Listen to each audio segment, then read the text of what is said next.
Halo semuanya, kali ini kita akan membahas tentang hukum genetika atau hukum pewarisan sifat.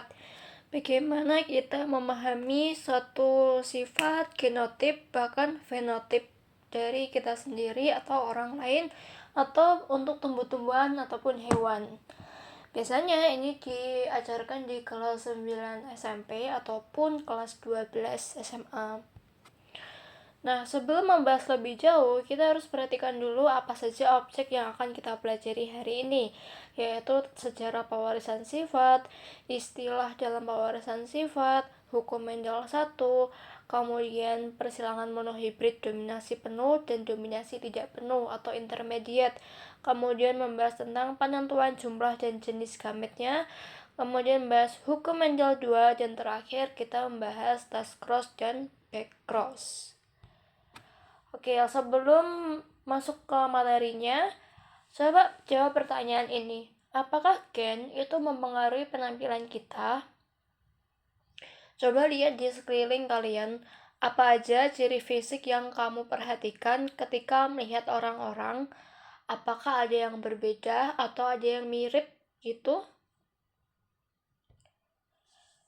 Oke, menurut sejarahnya, ada namanya Gregor Mendel. Dia itu bapak genetika. Di tahun 1866, Gregor Mendel ini seorang biarawan dari Austrian. Dia memulai eksperimen secara mandiri dengan menyilangkan kacang polong. Nah, kemudian dia melakukan penyerbukan sendiri, dan penyerbukannya secara silang yang membantunya menemukan pola-pola dalam pewarisan sifat. Nah, pertanyaannya, kenapa Mendel itu menggunakan kacang polong? Kenapa enggak yang lain? Alasannya karena kacang polong itu memiliki regenerasi yang lebih cepat dibandingkan kacang-kacang yang lain atau tumbuhan yang lain pada umumnya. Sehingga dari situ kita bisa melihat pola-pola pewarisannya tuh gimana gitu. Nah, genetika itu adalah cabang ilmu yang memberikan informasi bagaimana suatu gen itu diwariskan dari satu generasi ke generasi selanjutnya. Misalnya kayak struktur rambut, kemudian warna kulit, terus warna mata, dan lain sebagainya. Nah, pada waktu itu, Mendel itu belum menyebutkan istilah gen ya, tapi idenya jadi dasar genetika. Nah, baru di tahun berikutnya, kata genetika itu dipakai untuk menyebut ilmu tentang pewarisan sifat. Nah, satu gen itu bisa menghasilkan beberapa jenis protein. Dan gen itu tidak hanya bagian lurus tapi terpisah-pisah dan dipotong-potong atau yang disebut dengan splicing. Nah, lanjut di genetika dan kromosom. Ilmuwan ternyata menemukan bahwa gen itu berada di kromosom yang bentuknya kayak X gitu, bagian dari inti sel. Penelitian pada lalat buah itu membuktikan bahwa gen bisa bertukar tempat saat pembelahan sel atau kita sebut dengan crossing over. Dan ini membantu dalam menjelaskan kenapa anak itu bisa punya samuran sifat dari ayah dan ibu. Ya karena adanya crossing over itu, ya. Nah, selanjutnya genetika itu jadi ilmu yang resmi. Mulai muncullah buku-buku di mata kuliah, terus jurnal khusus tentang genetika. Terus pembagian ilmu genetika juga dibagi menjadi beberapa. Contohnya ada genetika klasik, yaitu membahas tentang pewarisan sifat. Kemudian genetika populasi membahas tentang evolusi dan perubahan gen dalam kelompok. Terus ada genetika fisiologis, yaitu bagaimana gen itu bekerja di tubuh. Dan ada tambahan informasi bahwa ada epigenetik, yaitu pewarisan yang ada di luar DNA. Epigenetik itu adalah bagaimana cara kerja gen bisa berubah tanpa mengubah DNA-nya. Misalnya gaya hidup atau lingkungan, gen itu bisa menyala atau mati. Beberapa perubahan ini bahkan bisa diturunkan ke anakannya.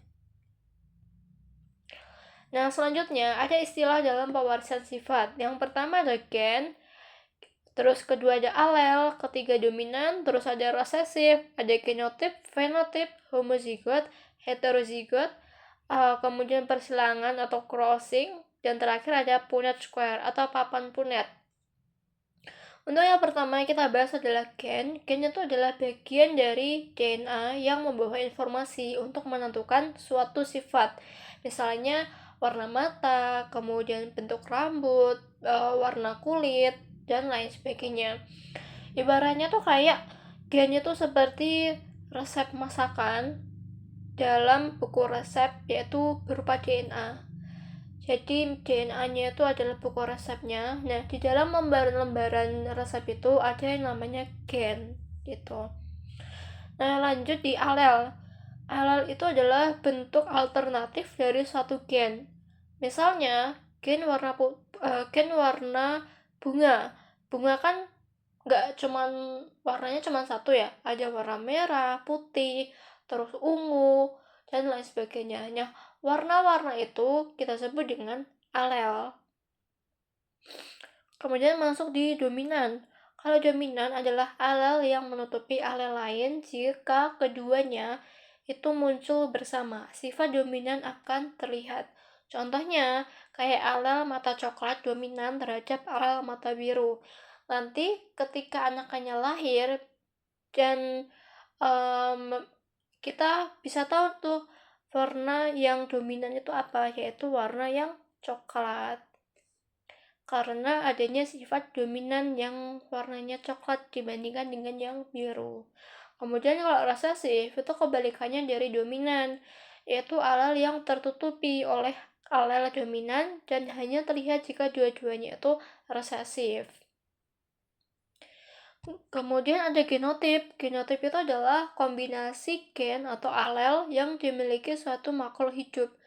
Contohnya ada A besar, A besar, A besar, A kecil, atau A kecil, A kecil. Untuk yang huruf besar biasanya itu adalah genotip yang dominan atau alel yang dominan. Kalau yang kecil biasanya resesif. Kemudian fenotip. Fenotip itu adalah sifat yang terlihat secara fisik dari luar, yaitu hasil dari genotip. Contohnya genotip A besar untuk bunga warna merah, kemudian A kecil untuk bunga warna putih ya, dan seterusnya kayak gitu. Ada homozigot juga, yaitu ketika dua alel untuk satu sifat yang sama. Misalnya A besar atau A kecil. Kalau heterozigot itu kebalikannya dari homozigot, yaitu ketika dua alel yang satunya itu berbeda. Misalnya A besar dan A kecil. Jadi ada perbedaan antara alel satu dengan alel yang lainnya. Kemudian ada persilangan atau crossing, yaitu proses mengawinkan atau menyilangkan dua individu untuk melihat hasil pewarisan sifatnya. Contohnya, persilangan monohibrid untuk satu sifat. Kemudian ada persilangan dihibrid untuk dua sifat. Seperti pada gambar itu, misalnya ada kromosom yang warna merah sama yang warna hijau. Kemudian kita silangkan, maka anakannya akan berbentuk seperti yang paling kanan itu. Kayak ada campurannya. Jadi si anakannya itu adalah campuran dari ayah dan ibunya gitu. Kemudian yang gak kalah penting ada namanya papan Punnett, yaitu bagaimana kita memvisualisasikan persilangan dari keturunan tersebut. Kayak contohnya ini ada alel XY sama XY juga. Kemudian kita silangkan, ada 4 anakan kemungkinan yang muncul dengan XY untuk laki-laki, XX untuk perempuan. Jadi dari sini kita bisa lihat kalau untuk persentase laki-lakinya itu 50%, kemudian perempuannya 25%, kemudian ada tambahan YY itu apa ya, saya kurang tahu sih apa itu. Nah, lanjut di genotip. seperti sebelumnya, genotip itu adalah kayak A besar, terus A kecil, kayak gitu-gitu. Terus kalau fenotip itu bagian yang terlihat secara fisiknya. Contohnya kayak biji berwarna kuning, terus biji berwarna hijau, dan seterusnya. Nah, lanjut di hukum mental 1, yaitu tentang hukum pemisahan atau segregasi. Isi hukumnya adalah setiap individu memiliki sepasang alel untuk setiap sifat, dan alel tersebut akan dipisahkan saat pembentukan sel kelamin atau gamet, sehingga tiap gamet hanya membawa satu alel.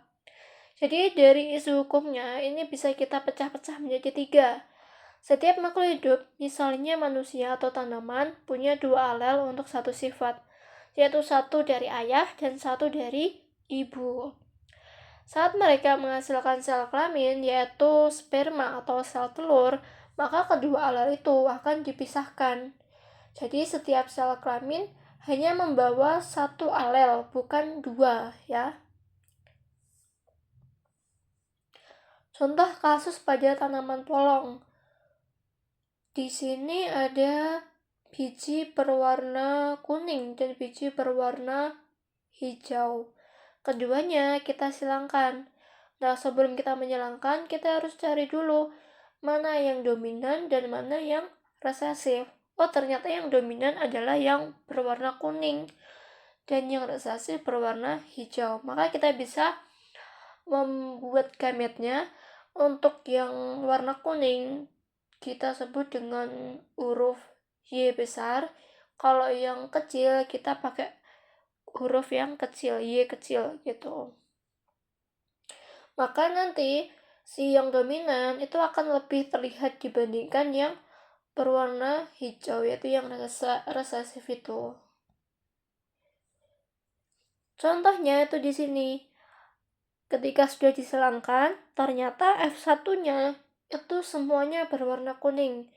Kemudian ketika F1 sesamanya itu disilangkan, ternyata ada 2 yang berwarna hijau. Artinya hampir secara keseluruhan warna dominan akan muncul di sini.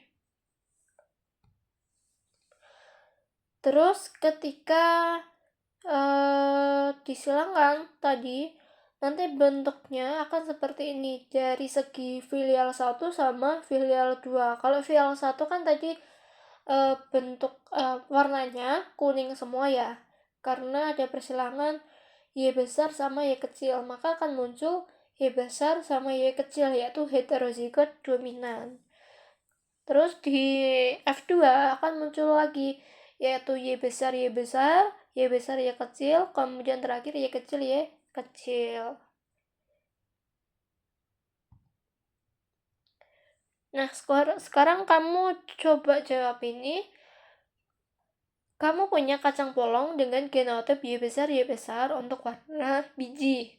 Biji warna kuning dominan terhadap biji warna hijau.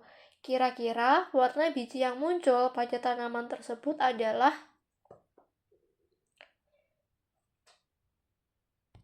Jawabannya adalah warna kuning. Karena dia lebih dominan dibanding dengan yang warna hijau. Nah, next. Terkait dengan persilangan monohibrid. Mono itu artinya satu. Jadi persilangan monohibrid adalah persilangan yang hanya melihat satu sifat. Misalnya hanya bunga warna aja atau tinggi tanaman aja. Contohnya ketika didominasi penuh atau complete dominance. Ciri-cirinya, salah satu alel lebih kuat atau dominan dan menutupi alel yang lain atau resesif. Hasilnya, sifat dominan yang terlihat pada keturunan walaupun ada alel resesif. Contoh kasus, ada warna bunga merah untuk M besar, dia tuh dominan terhadap yang warna putih atau M kecil. Persilangannya adalah M besar, M kecil disilangkan dengan M besar, M kecil. Jadi sesamanya ya. Hasilnya adalah seperti pada papan punet tersebut. Maka akan muncul hasilnya adalah 25% untuk M besar atau warna merah, kemudian 50% untuk yang warna merah, karena di sini sifatnya dominan ya, yang M besar itu dominan. Kemudian terakhir 25%-nya warna putih.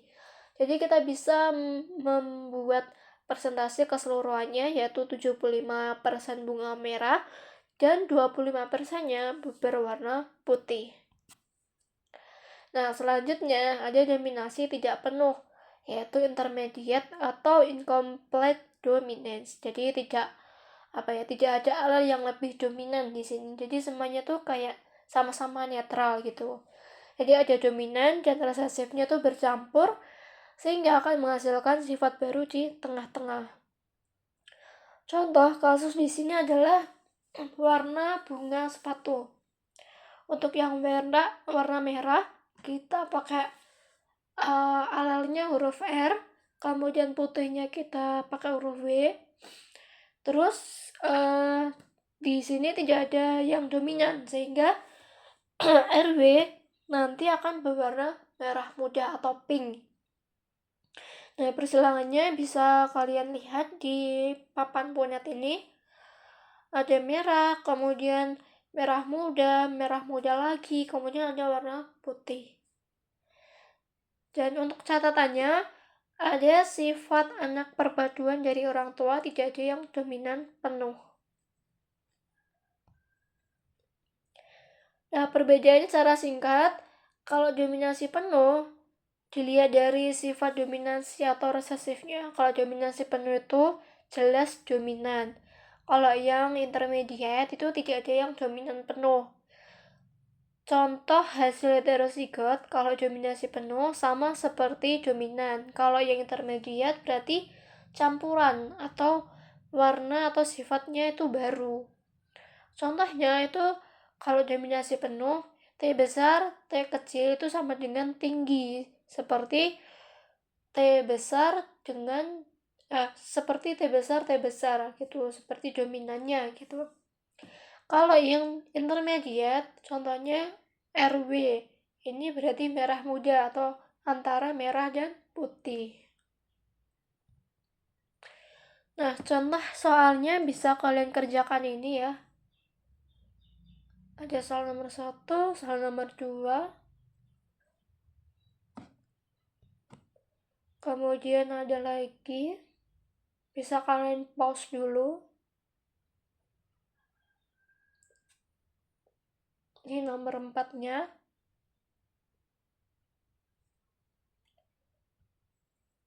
Nah, selanjutnya kita akan membahas tentang penentuan jumlah dan jenis gamet.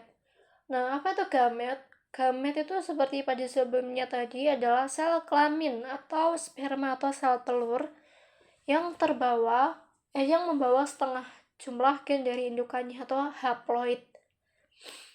Saat terjadi pembuahan, si gamet dari ayah dan ibu itu bergabung membentuk individu baru. Mengapa kita harus menentukan jenis dan jumlah gamet sebelum kita menyilangkannya? Karena dari jenis gamet yang dihasilkan oleh indukannya, kita bisa menentukan kombinasi sifat keturunannya. Nah, cara menentukan jenis dan jumlah gamet ada rumus umum. Jika diketahui jumlah pasangan alel itu heterozigot, yaitu sama dengan N, maka jumlah gametnya adalah 2 pangkat N. Contoh di sini, genotipnya A besar A kecil. Satu pasangan alel, itu kan A besar sama A kecil, yaitu heterozigot kan. Maka jumlah gametnya adalah 2 pangkat 1, yaitu 2. Jenis gametnya adalah A besar dan A kecil. Contoh yang kedua, genotipnya ada 2 pasang, yaitu A besar A kecil, B besar B kecil. Maka ketika dipangkatkan yaitu 2 pangkat 2, yaitu 4. Jenis gametnya adalah A besar, B besar, A besar, B kecil, A kecil, B besar, A kecil, B kecil. Jadi ada 4 jenis gamet di sini. Nanti kita bisa buat papan punyatnya. Nah, selanjutnya di sini ada genotip A besar, B besar, B kecil. Ternyata A besar ini homozigot. dia menghasilkan satu jenis gamet yaitu A. Kemudian yang B besar, B kecil yaitu heterozigot sehingga menghasilkan dua jenis gamet yaitu B besar dan B kecil. Maka jenis gamet di sini adalah A besar disilangkan dengan B kecil yaitu menjadi A besar, B besar. Kemudian A besar disilangkan dengan B kecil yaitu menjadi A besar, B kecil. Dengan jumlah gametnya berarti ada 2. Nah, ini ada contoh keempat. Ini lebih banyak, lebih kompleks. Kalau dilihat ya, ini ada 3 pasang. A besar, A kecil, B besar, B kecil, C besar, C kecil. Sehingga ada 3 pasang. 2 dipangkatkan 3 sama dengan 8. Gitu caranya.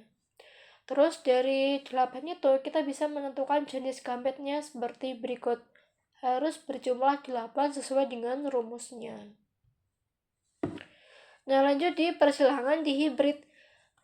Persilangan di hibrid berarti kita menyilangkan 2 sifat sekaligus. Contohnya warna biji dan bentuk biji. Jadi keduanya bisa disilangkan. Contoh sifat pada tanaman polong yaitu ada warna biji, warna kuning untuk K besar dominan terhadap hijau K kecil, dan bentuk biji untuk bulat itu B besar dominan terhadap keriput atau B kecil. Nah, contohnya ada di sini. Cara menyilangkannya yang pertama kita harus menentukan jenis gametnya.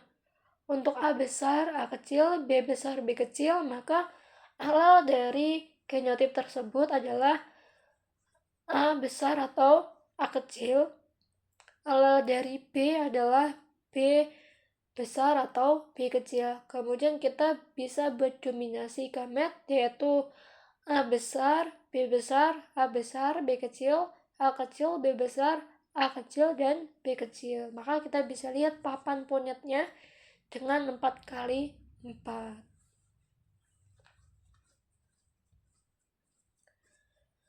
Kemudian yang ketiga, kita bisa menganalisis fenotip atau sifat yang tampak.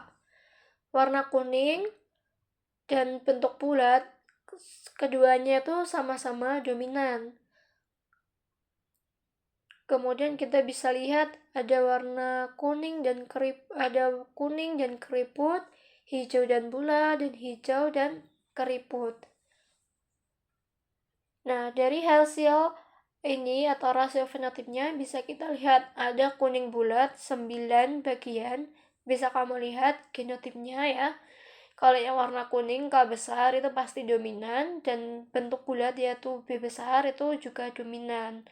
Maka kita bisa menentukan kalau 9 bagian dari papan punyet ini adalah kuning bulat. Terus ada kuning keriput 3 bagian. Terus hijau bulat ada 3, hijau keriput juga ada 1, dengan rasio fenotip 9331. Nah, untuk bisa menghasilkan rasio fenotip seperti 9331, biasanya rasio ini hanya muncul jika kedua induk itu adalah heterozigot untuk 2 sifat. Di hukum Mendel 2, itu ada hukum pengelompokan bebas. Isi hukumnya adalah jika 2 atau lebih sifat diturunkan secara bersamaan, maka sifat-sifat tersebut akan diwariskan secara bebas atau tidak saling mempengaruhinya. Artinya, setiap pasangan gen untuk satu sifat akan berpisah secara acak dan bisa bebas dari pasangan gen sifat lainnya saat pembentukan gamet atau sel kelamin. Jadi kombinasi sifat pada keturunan bisa bervariasi dan tidak tergantung satu sama lain. Contohnya di sini ada warna dan bentuk biji kacang polong.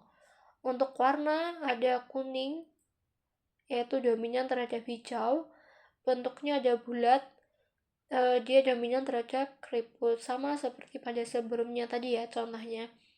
Nah, jika kedua induk ini memiliki genotip K besar, K kecil, B besar, B kecil, maka Mereka ini bisa menghasilkan gametnya adalah K besar, B besar, K besar, B kecil, K kecil, B besar, K kecil, B kecil.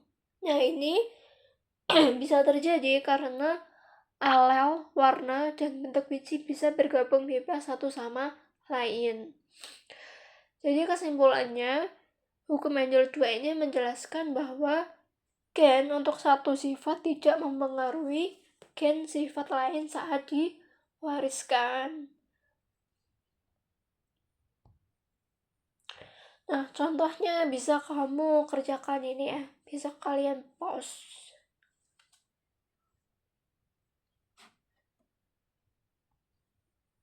Ini nomor 2. Nomor 3-nya.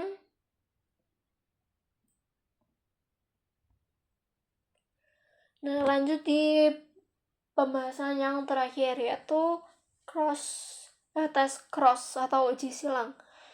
Tes cross itu adalah persilangan antara individu yang fenotipnya dominan dengan individu homozigot resesif. Tujuannya adalah untuk mengetahui apakah individu itu berfenotip dominan homozigot atau heterozigot. Contoh di sini ada pertanyaan seperti ini. Warna biji kacang polong kuning dominan terhadap hijau. Nah, tanaman berbiji kuning bisa memiliki genotip K besar atau K besar K kecil gitu kan. Kalau yang K besar berarti dia homozigot, kalau yang K besar K kecil yaitu heterozigot. Untuk langkah mencari apakah ini tuh homozigot atau heterozigot bisa menggunakan langkah seperti ini. Pertama, kita silangkan tanaman biji kuning misterius ini dengan tanaman biji hijau yang resesif ya. Untuk yang pertama, ketika K besar kita silangkan dengan K kecil, maka akan dihasilkan semua keturunannya itu ternyata K besar K kecil, jadi semua berwarna kuning. Kemudian di kasus kedua, ketika heterozigot disilangkan dengan homozigot resesif, maka akan menghasilkan 50% kuning dengan K besar K kecil, 50% hijau K kecil dengan K kecil. Nah, ini ada latihan soal lagi. Diketahui warna bunga merah R dominan terhadap putih R kecil. Suatu tanaman berbunga merah disilangkan dengan tanaman putih dan menghasilkan 50% merah dan 50% putih. Apa genotip tanaman berbunga merah? Apakah R besar, R kecil, atau R besar, R besar? Nah, karena hasilnya 50% merah dan 50% putih, maka tanaman merah pasti heterozigot gitu. Nah, ini contoh soalnya. Bisa kalian lihat ada soal nomor 1 dan di sampingnya ada penyelesaiannya.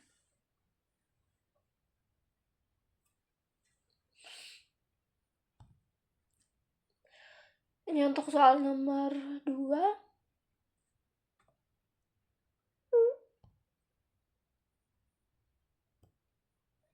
Soal seterusnya.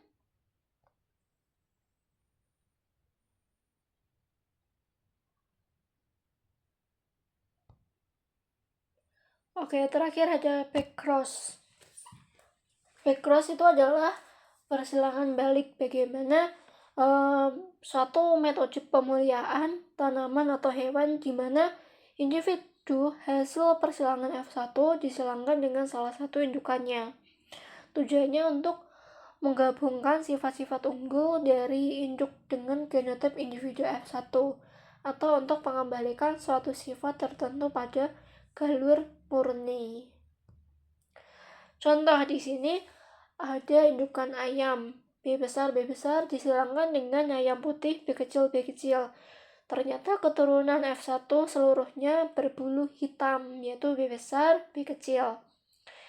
Jika ayam F1 disilangkan lagi dengan ayam putih B kecil, berapa persen anak ayam berbulu hitam? Nah, bisa dilihat ketika B besar, B kecil disilangkan dengan B kecil, maka hasilnya adalah 50%-nya hitam dan 50%-nya juga warna putih. Gitu. Nah, ini ada penerapan polarisasi sifat dalam kehidupan makhluk hidup ya. Nah, bisa dibaca sendiri. Oke, sampai sini dulu pembahasan kita hari ini. Kalau masih ada yang tanyakan boleh tulis di kolom komentar gitu